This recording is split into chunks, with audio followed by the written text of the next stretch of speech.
All right, Saagar, what are you looking at? Well, we have 3 TVs in our offices here at the Hill, and they're all tuned into the major cable networks.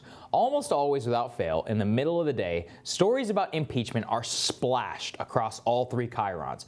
Every network has a congressman or a correspondent live from Capitol Hill, breathlessly reciting their latest takeaway from a transcript or a scrap of information that they coaxed out of a friendly staffer.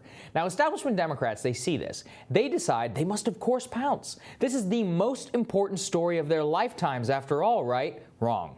Literally, nobody on the campaign trail cares about impeachment, from the candidates to the voters. So much so that even people in the mainstream media are beginning to take notice and marvel at what they think is the ignorance of the American public. Listen to this from a CNN dispatch via Wisconsin.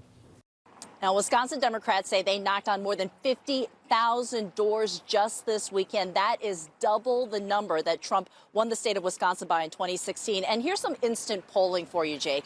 I asked the party just now, did anyone bring up impeachment? And they said, no, it is not something that Democrats are bringing up organically.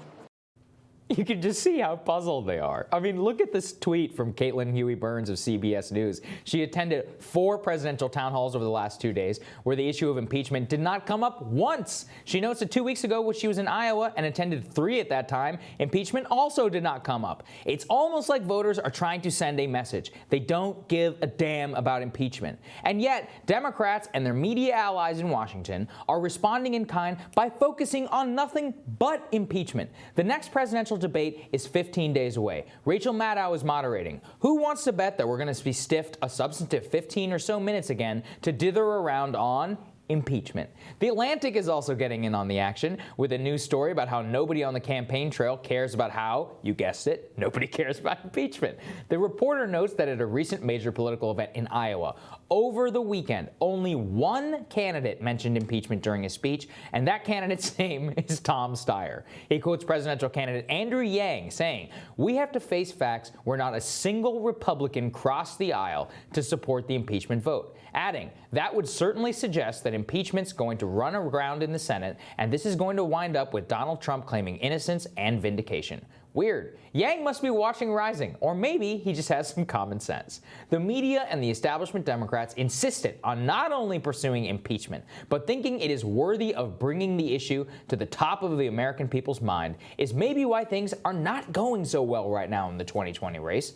The New York Times came out with a fascinating new poll yesterday of the 6 swing states, including Pennsylvania, Wisconsin, Michigan, Florida, Arizona, and North Carolina, showing only Joe Biden and Bernie Sanders capable of beating Trump by an extraordinarily low margin in a required 3 out of 6 states.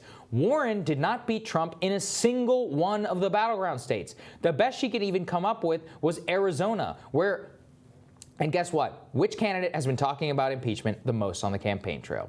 Why is it that establishment Democrats love talking about impeachment so much? It's because that way they can conceptually get rid of Trump and not actually do anything about the issues that drove millions of people to switch their vote from Barack Obama to him in 2016. They get to continue their business as usual. And it's funny, Crystal, it's like these people cannot believe that nobody cares about impeachment. They're like, Jake, they just didn't care. They don't care. And then the Atlantic goes, the Atlantic, which literally ran an entire cover story, which is like impeach Trump, goes out on the ground, sends their guy to Iowa, and he's like, nobody's talking about impeachment. It's like people, if you watch these cable news networks, literally all 3, the little transcript thing is released yesterday. Everyone's like, oh, the congressional correspondent comes to life. It's like nobody cares. Well, nobody. And I think there's so many layers here. First of all, the arrogance of imagining that the sacrosanct principle of military aid to Ukraine is going to be what people center their lives about and care most about is one thing. The other is that the media and the Democrats have never really reckoned with the fact that the Mueller report, which I think contained a lot of very damaging and troubling things, but what the expectations were set as day after day after day was that you were going to have some explosive revelations that Trump and Putin were holding hands and plotting in a closet somewhere, how to overthrow American democracy and restart the Soviet Union with U.S. as a client state. When that never happened, people now look at the news coverage and they're kind of like, meh, you know? And here's the other piece is Democrats have always said, well, we can walk and chew gum. And look, yes, the presidential candidates are still out there with a lot of plans and a lot of big ideas that I think are laudable for the future of the country.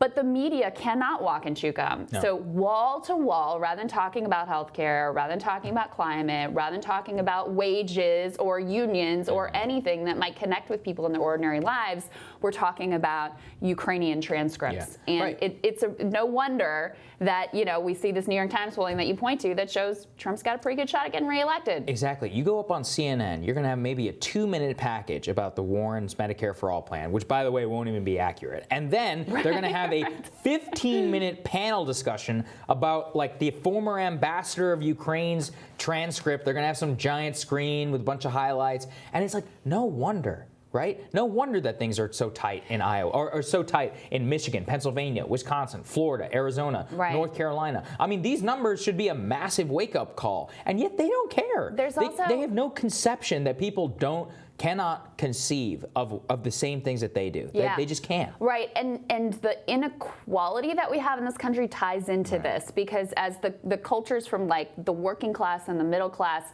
separate from the sort of elite, more affluent upper middle class and actual wealthy individuals, there's a total different conversation and set of concerns happening in the elite media that just literally don't connect at all. And you also have, with this sort of pipeline and the fact that so much local media is just being crushed, and you only have the national media, which come up through Ivy League schools that have no sort of feeling or sense, right, of what's going on the ground and what people actually care about. You just get this total rupture and disconnect between the national media and what is happening on the ground. Exactly. That's what it is. All right, My Radar is next. Stay tuned.